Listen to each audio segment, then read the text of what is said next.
আমার কলকাতা নিউজ, কথা হবে সামনাসামনি।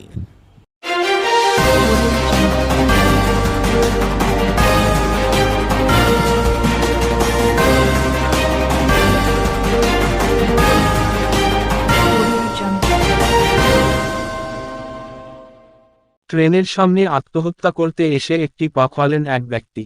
ঘটনাটি ঘটেছে হুগলি জেলার শেওড়াফুলি ১ নম্বর গেট সংলগ্ন এলাকায়।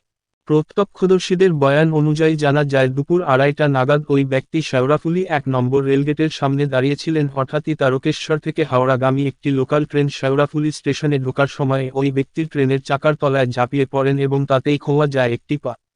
আশঙ্কাজনক অবস্থায় শেওড়াফুলি জিআরপি ও আরপিএফ এর তৎপরতায় ওই আহত ব্যক্তিকে শ্রীরামপুর ওয়ালস হসপিটালে নিয়ে আসা হয়। এখনও পর্যন্ত তার কোন পরিচয় জানতে পারেনি পুলিশ।